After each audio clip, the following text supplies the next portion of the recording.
আজকে কোনো ব্রাইড বা রিসেপশন নিয়ে আসিনি, আজকে অন্য একটা লুক নিয়ে চলে এসেছি। চলো দেখতে থাকি। সবিতা, তো আজকে তোমার ছেলের অন্নপ্রাশন, বলো তুমি কেমন লুক চাও? আমি তোমার উপরে সবটা ছেড়ে দিলাম। আমি জানি তুমি আমি যেটা চাই সেটাই করে দিতে পারবে। তো আমি সম্পূর্ণ তোমার উপরে বিশ্বাস আছে, তুমি জানি ভালো করবে। ঠিক আছে, তুমি রিসেপশনে আমার কাছে সেরেছিলে, হ্যাঁ হ্যাঁ হ্যাঁ তো তারপরে আজকে সাজছো। হ্যাঁ। ঠিক আছে, চলো দেখি তোমায় কেমন লুক দিতে আচ্ছা পারি। ঠিক আছে। দেখো, ফার্স্ট আমি পিক্সি টোনার দিয়ে একটু ভালো করে মুখটাকে ক্লিনজিং করে নিলাম। তার আগে আমি শাড়িটাকে ভালো করে ড্র্যাপিং করে নিয়েছি। খুব শর্ট টাইমে করতে হয়েছিল, যেহেতু ওর বেবি খুব ছোট, বারবার আসছিল। তো যাই হোক, এটা হলো একটা অন্নপ্রাশনের মেকআপ লুক। তো এবার আমি একটা ময়শ্চারাইজিং স্প্রে দিয়ে নিলাম, দেন আমি ভালো করে ফ্যান দিয়ে সেটাকে শুকিয়ে নিয়েছি। এবার আমি ময়শ্চারাইজার অ্যাপ্লাই করছি। যতক্ষণ না অ্যাবজর্ব স্কিন না করে নেয় ততক্ষণ কিন্তু করতেই থাকতে হয়।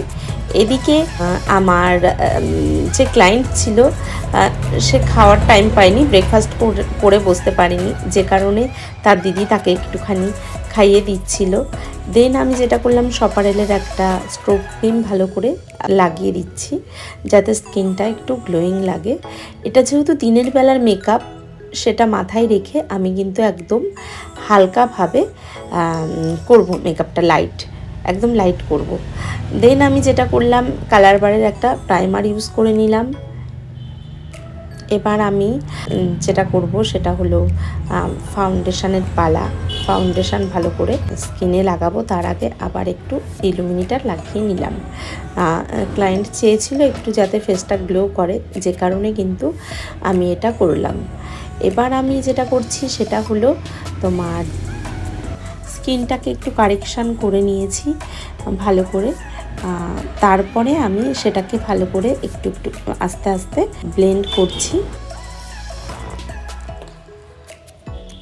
ব্লেন্ড করার পরে যেটা আমি করব, ফাউন্ডেশন লাগাবো। তো আমি নিয়ে নিয়েছিলাম সপারেলেরই একটা ফাউন্ডেশন, যেটা আমি একটা কনসিলার ব্রাশ দিয়ে অ্যাপ্লাই করেছিলাম। এবার ভালো করে সেটা হাত দিয়ে ব্লেন্ড করে নিয়ে তারপরে আমি ব্লেন্ডারে করে একটু ব্লেন্ড করব, তাতে কি হয় মেকআপটা ভালো করে ব্লেন্ড হয়।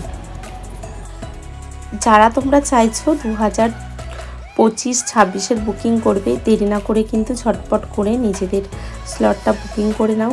আমি কিন্তু অল ওভার ওয়েস্ট বেঙ্গলের মধ্যে কিন্তু সার্ভিস দিয়ে থাকি। তো আর যারা পার্টি মেকওভারের জন্য যোগাযোগ করতে চাইছো, তাদের জন্য কিন্তু আমাদের স্টুডিও বুকিং নেওয়া হয়। তো চাইলে কিন্তু তোমরা স্টুডিও বুকিং করে রাখতে পারো, কেননা পার্টি মেকওভার কিন্তু আমাদের লোকেশানে গিয়ে কিন্তু সার্ভিস খুব একটা দেওয়া হয় না, যে কারণে বলছি তোমরা কিন্তু স্লটটা বুক করে নিতে পারো স্টুডিও বুকিং করে। তারপরে আমি যেটা করলাম সেটা হলো আইব্রোটাকে ড্র করে নিয়ে, ওর আইব্রোটা একটু ফ্ল্যাট টাইপের ছিল, যেটাকে আমি একটু ভি শেপ করলাম। তারপরে দিনের বেলা যেহেতু মেকআপ, তার কথা মাথায় রেখে একদম আলতোভাবে একটা সফট আই মেকআপ করলাম। এটা হলো প্রায় ফাইনাল লুক হয়ে গেছে, বেসটা কমপ্লিট হয়ে গেছে। এবার আমি ওর হেয়ারটা করব। হেয়ারটা করার আগে খুব তাড়া ছিল, জল ভরতে যাওয়ার পালা ছিল।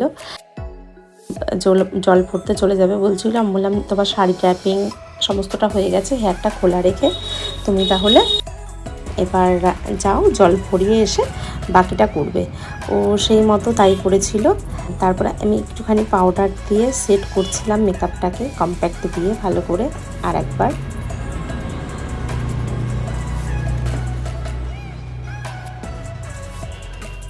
কম্প্যাক্ট দিয়ে ভালো করে কিন্তু তোমরা ট্রান্সলুসেন্ট পাউডার দেওয়ার পরেও কিন্তু কম্প্যাক্ট দিয়ে ভালো করে মেকআপটা সেট করবে, বিশেষ করে গরমকাল হলে, তাহলে মেকআপটা লং লাস্টিং হবে আরও বেশি। দেখো, জল ভরে ওরা চলেও আসছে। ওই যে আমার মিষ্টি ক্লায়েন্ট ছোট্ট পুচকুটাকে নিয়ে ঢুকছে গেট দিয়ে। তো দেখতেই পেলে সঙ্গে সব বাজনা টাজনা রয়েছে। তো দেখো, হেয়ারস্টাইল হয়ে যাওয়ার পর এটা হলো ফাইনাল লুক।